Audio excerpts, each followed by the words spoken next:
আসসালামু আলাইকুম।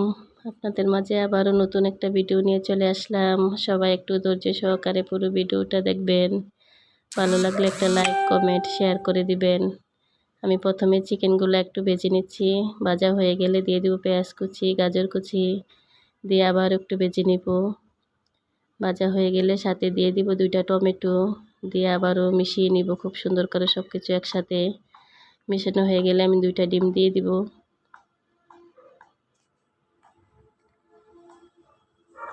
ডিমটাকেও একটু ভেজে নিব।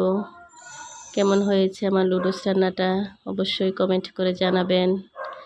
সাথে আমি একটু মটরশুঁটি দিয়েছি, সবগুলো একসাথে দিয়ে খুব সুন্দর করে মিশিয়ে নিব। এখন দিয়ে দিব লুডুসের মশলাটি, দিয়ে আবারও মিশিয়ে নিব। সবাই সবার পাশে থাকবেন, পরিচিত বাড়িয়ে নেবেন।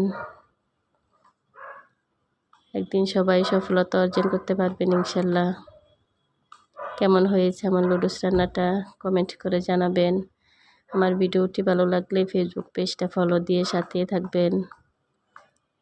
যারা আমার ভিডিওটির সাথে আছেন তাদেরকে অসংখ্য অসংখ্য ধন্যবাদ। আপনাদেরকে অনেক অনেক ভালোবাসা রইল।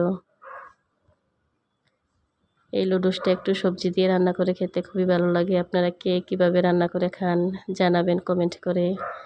তো আমার রান্নাটা প্রায় হয়ে গেছে। কাঁচামরিচ, ধনেপাতা দিয়ে নামিয়ে নিচ্ছি। আপনাদেরকে পরিবেশন করে দেখাচ্ছি কেমন হয়েছে। খেতে খুবই মজা হয়েছিল, রান্নাটাও খুবই সুন্দর হয়েছে। পুরো ভিডিওটা দেখে একটা কমেন্ট করে জানিয়ে যাবেন। আজকের মতো এই পর্যন্ত, আবার কোনো নতুন ভিডিও নিয়ে আসবো। আল্লাহ হাফেজ। সবাই ভালো থাকবেন।